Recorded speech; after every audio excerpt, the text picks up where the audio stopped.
ఏ పని లేనటువంటి ఒక కుర్రోడికి ఉద్యోగం ఇచ్చినప్పుడు సార్ సార్ సార్ సార్ అంటాడు. ఒక ఏడాది పోయేటప్పటికి జీతం పెరగాల, ఇంకా ఇంకా ఎదిగిపోవాలని కోరుకుంటాడు.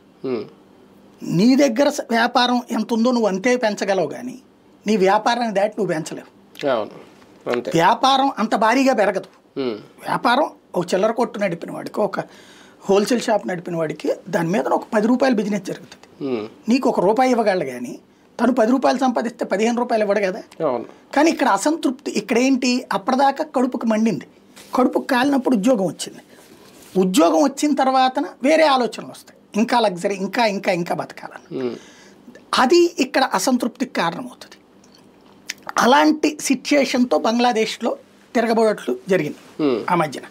బంగ్లాదేశ్లో తిరుగుబాట్లు ఏంటి, అక్కడ చక్కగా ఉద్యోగాలు పెరిగినాయి, Bangladesh one of the developing కంట్రీగా అయింది. దాన్ని ఈ అత్యాశ, అంటే సేఫ్గా ప్రశాంతంగా కూర్చుని తింటున్నప్పుడు ఇంకా ఎక్కువ తినాలి, వీళ్ళుంటే కాదు ఇంకేదో ఉంటుందని ఎవడో బిగిన్ చేస్తాడు.